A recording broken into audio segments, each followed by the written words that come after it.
Deebine odeeffannoo haaraan daqiiqaadhaan gaafa nu geessu immoo immediately gara keessanitti dhumna. Piippiin akka malee muddamtee jirti. Akka malee muddamtee jirti.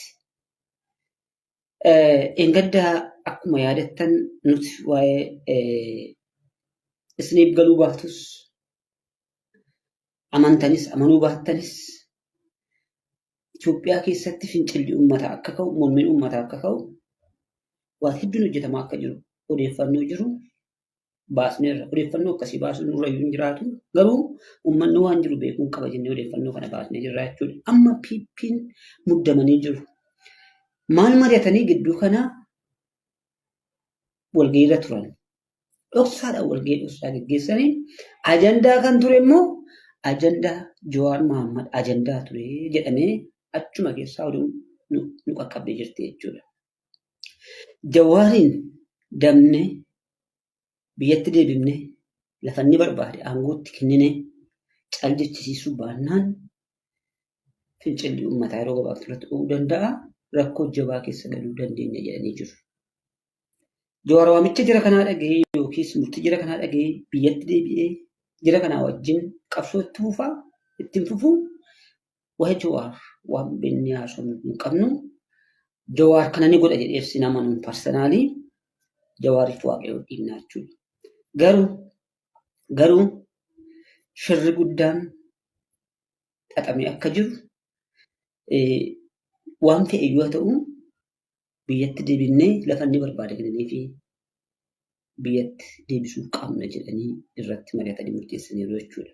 Kana jechuun Jawaar nama faayidaa barbaadu yookiis durumaan iyyuu kana yaada jedhanii yoo faayidaa argate Jawaar cal jedhanii waan yaadaniif ta'uu danda'a jechuudha. Kun Jawaariin andarmaa hin gochuudhas jedhee yaada'an.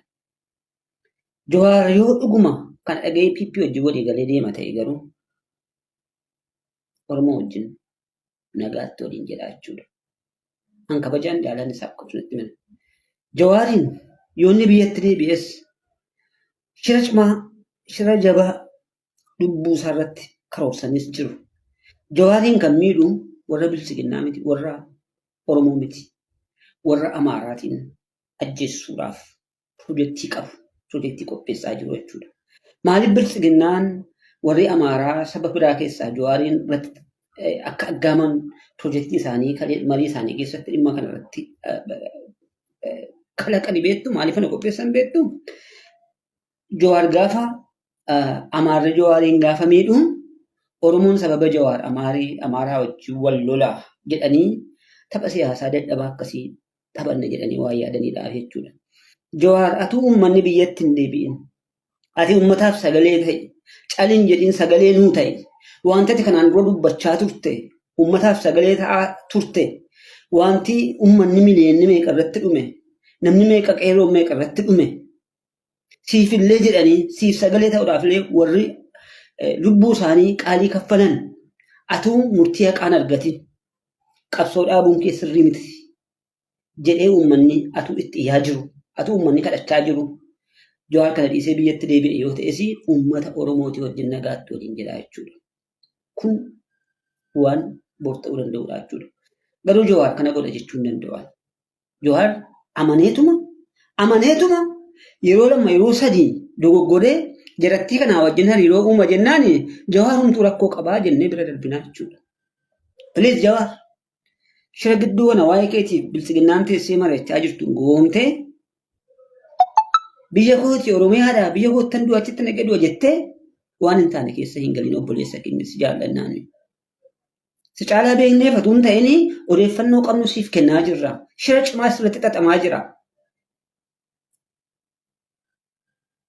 Sagalee uummataa ta'e bakkuma jirtu taa'e sagalee uummataa ta'e malee waan piippiin amma hojjechaa jirtu kana dhaggeeffattee biyyattiin erguma dheengaddaa waa maxxansitee asitti waa cimaatu mari'atamaa jira waa'ee kee. Yoo maal ta'e iyyuu sirnichi haalli bulchiinsaa caaseffamni bulchiinsaa kaayyoon bulchiinsa biyya sanaa waan si hojjiisuu danda'u waan itti keessatti hojjechuu dandeessu miti waan ta'eef yaa obboleessa keenya hin dogoggoriin warri bilisiginnaas waan gadi bu'aa akkasii dhiisaati. Waan dogoggorsa akkasii aadaa godhattan barmaadlee godhattan kana dhaabaa ummata salaalee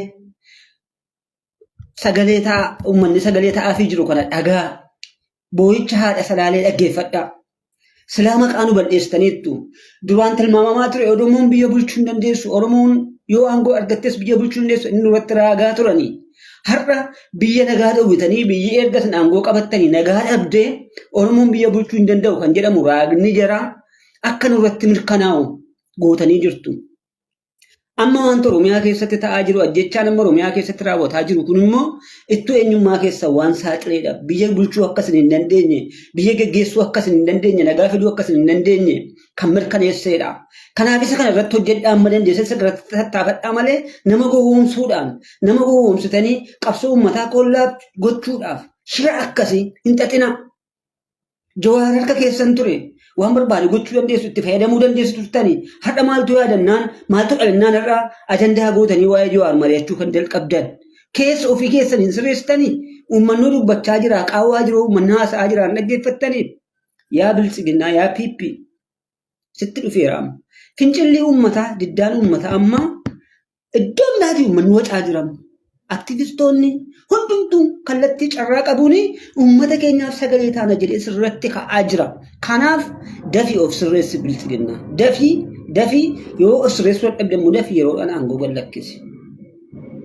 Dafi rakkoo amma biyyattiin keessa jirtu kun atuu sin galaafatin fala tokko barbaade. Kanumaa sitti dhaamuufin ammas deebi'ee dhufe piippi. Galatooma waan na daawwattaniif galatooma.